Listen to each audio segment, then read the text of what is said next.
The movie opens with an African lion weighing 8 tons.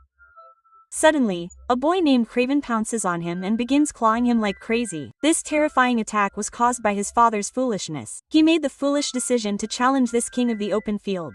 He fired 2 shots but failed to kill the lion. Instead, the lion became even more enraged. The father was powerless to do anything. He simply watched helplessly as his son fell into the lion's jaws. Everyone thought his son was dead, but then a miracle occurred. The lion's blood dripped onto the boy's throat, and by a strange coincidence, the blood perfectly matched his DNA. This not only saved his life but also bestowed extraordinary powers upon him. The lion's blood bestowed unprecedented skills and strength. But when the boy returned home, he discovered that his father had mercilessly killed Mufasa, the legendary lion. He hung his head on the wall as a decoration to help his son overcome his fear. But the son's spirit wasn't one for violence. He felt deep sorrow and disgust at his father's ruthlessness and disregard for life. After all, if that lion had been alive, the boy might still be alive. A violent quarrel ensued between father and son, and the already tenuous bond was now completely shattered. To free himself from his father's control, the boy decided to leave home and go to his mother's ancestral home. He didn't know that a profound change had already taken place within him. After saying goodbye to his younger brother, he ventured into the grasslands of far eastern Russia, where he set out in search of his identity and purpose. He had only walked a few steps when the ground began to tremble slightly. Within moments, a loud thunder echoed in his ears. He looked back and saw a cloud of dust rising in the distance, and a huge herd of African bison was racing toward him at lightning speed. Craven knew that escape was impossible. He closed his eyes, tucked his head into his arms, and curled up on the ground. But surprisingly, the buffaloes passed him without harming him, just as water crosses a river over a stone. He saw a bear-sized buffalo standing in front of him. Although it had little hair on its head, its keen, sharp gaze revealed that it was the leader of the entire herd. The buffalo stood guard beside Craven like a protector until the rest of the herd had left. Then, it finally left. Only now did he realize that from the moment the lion had bitten him, he had become the king of the jungle himself. He had gained not only the lion's strength but also its status. He immediately formed a sharp sword and threw it lightly, hitting a tree 100 meters away. Seeing this, a nearby deer ran away in fear. Craven saw this and happily started running with it. Its speed was now faster than that of a leopard, and its throwing power was amazing. The boy was overjoyed. Suddenly, the sound of a gun rang in his ears. Craven climbed a tree and activated his eagle eye. He saw some hunters hunting animals in the fields. He immediately rushed to the spot and saw that the hunters hadn't even bothered to leave. They showed no remorse, instead arrogantly declaring, "Get out of here." Hearing this, Craven was furious. He picked up a small knife lying nearby and, without a word, killed 2 men in a flash. From that day on, Cly vowed to become a hunter who would only hunt the bad guys. Time passed quickly. 16 years passed in no time. Now Craven had fulfilled his vow. He had become a notorious hunter whose very name made people shudder. But as they say, even those who walk along the riverbank every day slip up every now and then. He was arrested for a brutal murder and thrown into Russia's coldest and cruelest prison. Craven stipulated that if he didn't keep his promise within 3 days, they could do whatever they wanted with him. The prison's biggest thug found this a joke. He wanted to see what this small man could do. One day, while Craven was exercising on the prison grounds, 2 thugs came and threatened to teach him a lesson about humanity. Forced to do so, Craven retaliated and showed who truly held the power. Soon, the prison boss himself came to meet Craven. Seeing his strength, he said he wanted to make him his man. But Cly suddenly fell to his knees and said it would be an honor for him. The boss laughed and lost his guard.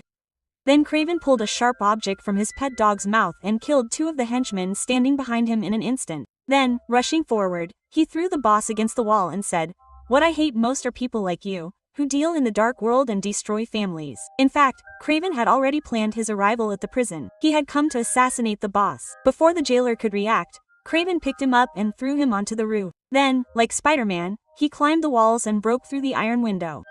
The jailers kept firing, but not a single bullet touched him.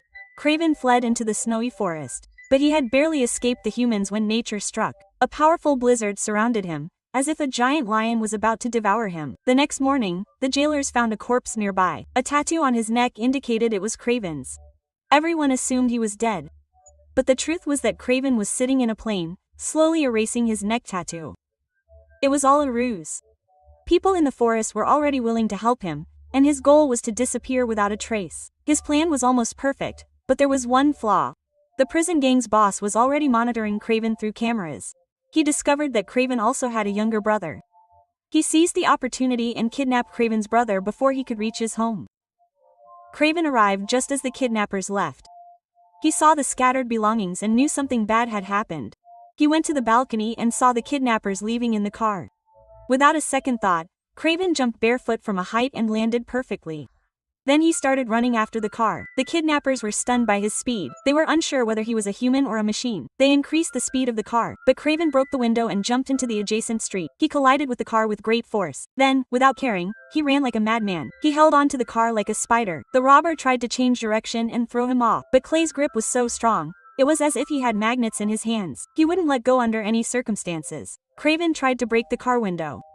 The robber wasn't worried, confident that the glass in China was very strong. But Craven found a weak spot in the car and broke the door in a few quick blows.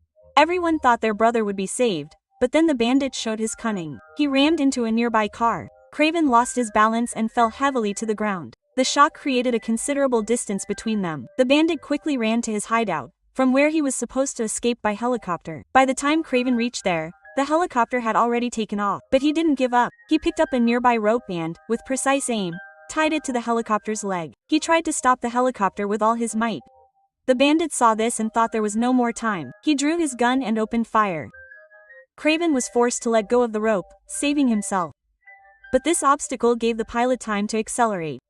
Then Craven made a long jump and grabbed the rope again. Now, as soon as he boarded the helicopter, the bandits would have died. But unfortunately, there was a floating buoy in the sea below, and Craven hadn't noticed it. The helicopter's speed and impact sent him flying. He was flung about 10 meters. He could only watch his younger brother flee. Craven thought he would go home and seek help from his father, but then he found a parcel from the bandits. Opening it, he was stunned. Inside was a finger belonging to his brother. His father explained that the bandits were demanding a ransom of $10 million, but the father refused without thinking. He knew that if the people in front of him were from the inside, even paying money wouldn't get his son back. His father, through his network, had located the bandits, suggesting that his brother might be imprisoned there. Trev didn't delay and immediately set off for the hideout. He sneaked in through the back door. Just then, a bandit was about to emerge. Trev seized the opportunity and knocked him unconscious with a venomous rebuke. Then, he knocked out all the guards one by one.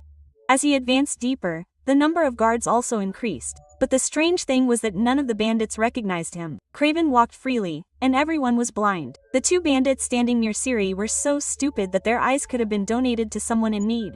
Craven realized they were fools, so he let go of his clinging and came out in front of everyone. A fierce battle ensued between the bandits and Craven, but the result was the same. The bandits kept losing. Finally, Craven grabbed a bandit named Red and, dangling him from a window, demanded his brother's location. Then Red called Clay's real name. Craven was shocked. He realized something was seriously wrong. He looked ahead and saw some people lying in wait on the hill, and the next moment, a rocket launched. Craven had no choice but to grab Red and jump off the hill. He now understood that he was the real target. His brother was merely a bait. After falling, he questioned him again. This time, Red revealed everything. A notorious criminal named Liam was orchestrating everything, and his brother was being held by him. Then, a large number of stones began falling from above. It was clear that the intended target was Craven. Craven was buried beneath them, leaving his life and death uncertain. Sometime later, two assassins arrived at the scene. Excited by the sight of the bodies, they began recording a video. Perhaps as evidence or proof of victory.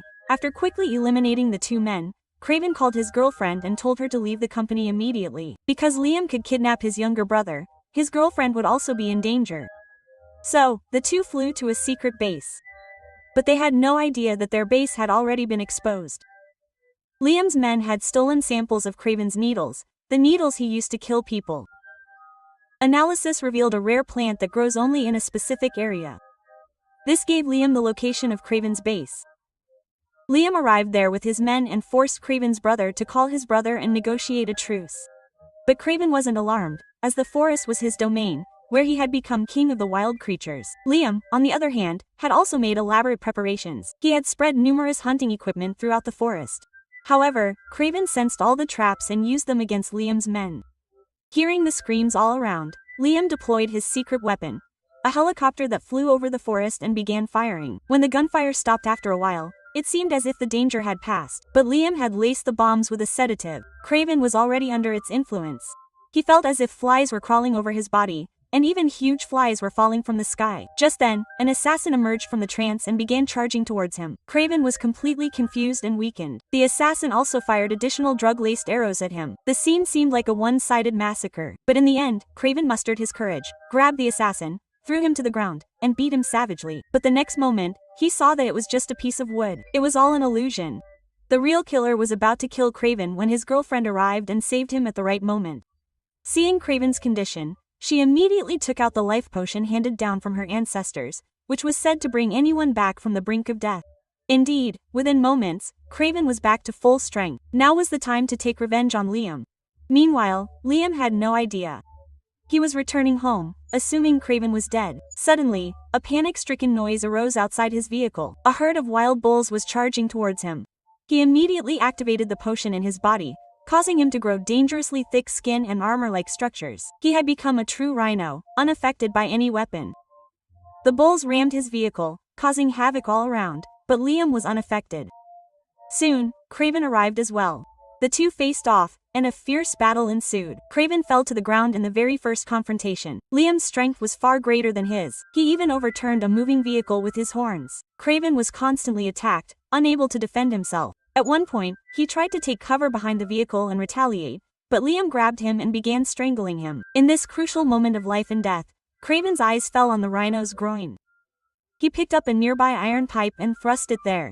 Liam, writhing in pain, threw Craven away. Craven quickly picked up an iron rope and, with his agility, tied Liam tightly to it. Then, he tied the other end of the rope to the leg of a wild bull. Before Liam could react, the herd of bulls pulled him in different directions, scattering him. No matter how strong he was, he crumbled under such force. Then, Craven picked up a 40-meter-long iron rod and delivered the final blow to Liam. Finally, he saved his brother. Even though the road was fraught with difficulties, Craven never stopped, and now he's determined to continue on this journey of hunting down evil.